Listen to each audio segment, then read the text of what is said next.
நமஸ்காரம். ஸ்ரீமத் பகவத்கீதையின் 11வது அத்தியாயத்தின் மகிமை. மனிதனை உண்ணும் ராட்சசனின் கதை. புனிதமான பிரணிதா நதியின் கரையில் மேகங்கரா என்ற செழிப்பான நகரம் அமைந்திருந்தது. அந்நகரின் சிறப்பே வில்லுடன் அருள் பாலிக்கும் ஸ்ரீ ஜெகதீஸ்வரர் கோவில். அந்த தெய்வீக சந்நிதி ஊரையே புனிதமாக்கி வைத்திருந்தது. அந்த மேகங்கரா நகரில் சுனந்தர் என்ற தூய பிராமணர் ஒருவர் வாழ்ந்து வந்தார்.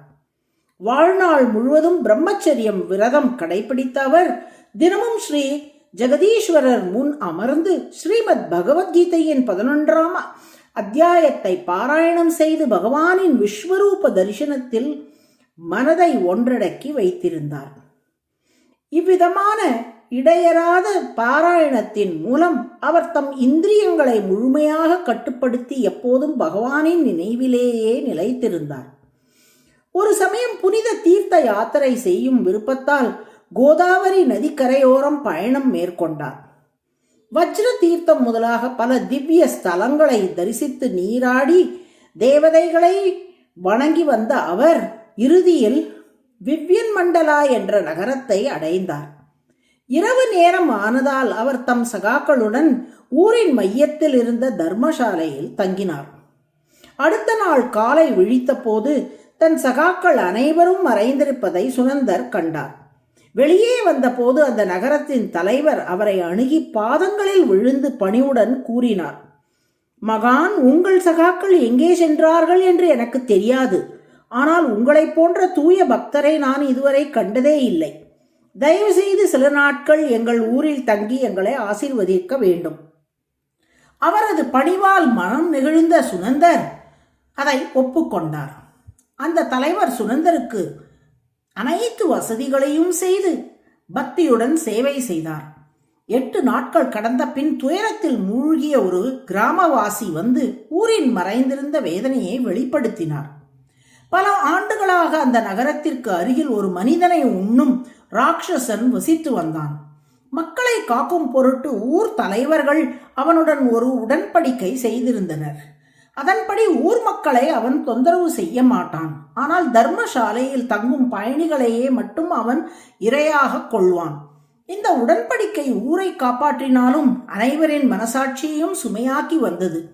துயரமான விஷயம் என்னவென்றால், அந்த ஊர் தலைவரின் மகனும் அறியாமலேயே ஒரு முறை தர்மசாலையில் தங்கியதால் அந்த ராட்சசனுக்கு இரையாகிவிட்டான்.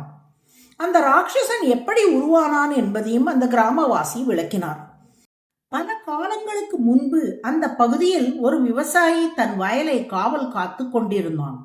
ஒரு நாள் அருகிலுள்ள பாதையில் சென்ற ஒரு பயணியை ஒரு பெரிய கழுகு திடீரென தாக்கியது. அதே நேரத்தில் அந்த வழியாக வந்த ஒரு வயது முதிர்ந்த முனிவர் உடல் பலவீனமானவராக இருந்தாலும் கருணை நிறைந்த இதயத்துடன் அந்த மனிதனை காப்பாற்ற ஓடினார். ஆனால் முதுமை காரணமாக அவர் நேரத்தில் சென்று சேர முடியாமல் அந்த பயணி உயிரிழந்தான். அருகில் நின்ற அந்த விவசாயி அனைத்தையும் பார்த்தும் உதவ முன் வரவில்லை. இதை கண்ட முனிவர் மிகுந்த வேதனை அடைந்து அந்த விவசாயியின் கருணையின்மையை கண்டித்தார். தர்மத்தின் அடிப்படையை மறந்ததற்காக அந்த விவசாயி மனிதனை உண்ணும் ராட்சசனாக பிறக்க சபிக்கப்பட்டான். அந்த விவசாயி கதறி மன்னிப்பு கேட்டபோது முனிவர் கருணையுடன் கூறினார், இந்த சாபத்திலிருந்து விடுதலை உண்டாகும். ஆனால் அது தினமும் பகவத்கீதையின் 11ஆம் அதிகாரத்தை பாராயணம் செய்யும் ஒரு தூய பக்தரின் அருளால் மட்டுமே நிகழும். இவை அனைத்தையும் கேட்ட சுனந்தர் இது பகவானின் திருவருளின் திட்டம் என்பதை உணர்ந்தார். அவர் அந்த கிராமவாசியுடன் சென்று ராட்சசன் வசித்த இடத்தை அடைந்தார்.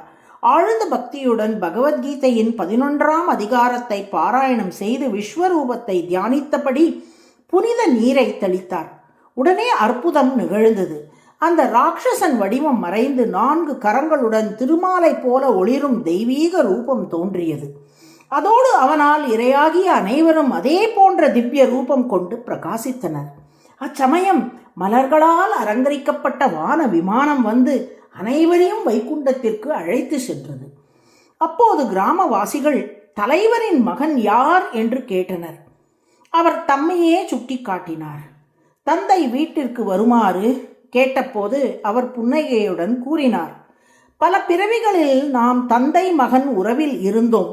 இன்று சுனந்தர் எனும் மகானின் அருளாலும் பகவத்கீதையின் மகிமையாலும் நான் பிறவி மரண சுழலிலிருந்து விடுபட்டு என் நித்திய இல்லமான வைகுண்டத்திற்கு செல்லுகிறேன். நீங்களும் அவரின் பாதங்களில் சரணடைந்து 11ஆம் அதிகாரத்தை கேட்டு பயன் அடையுங்கள் என்று கூறினார். இவ்வாறு ஸ்ரீமத் பகவத்கீதையின் 11ஆம் அதிகாரத்தின் அளவிட முடியாத மகிமை வெளிப்படுகிறது. குருக்ஷேத்திர போர்க்களத்தில் ஸ்ரீ கிருஷ்ண பரமாத்மா அருளிய இந்த அதிகாரம் விஸ்வரூப தரிசனத்தை அளித்து மனதை தூய்மைப்படுத்தி அஞ்ஞானத்தை நீக்கி உயிரை பிறவி மரண பந்தத்திலிருந்து விடுவிக்கிறது.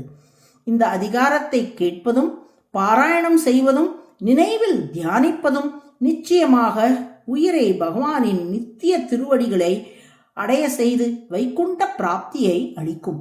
நாராயண நாராயண.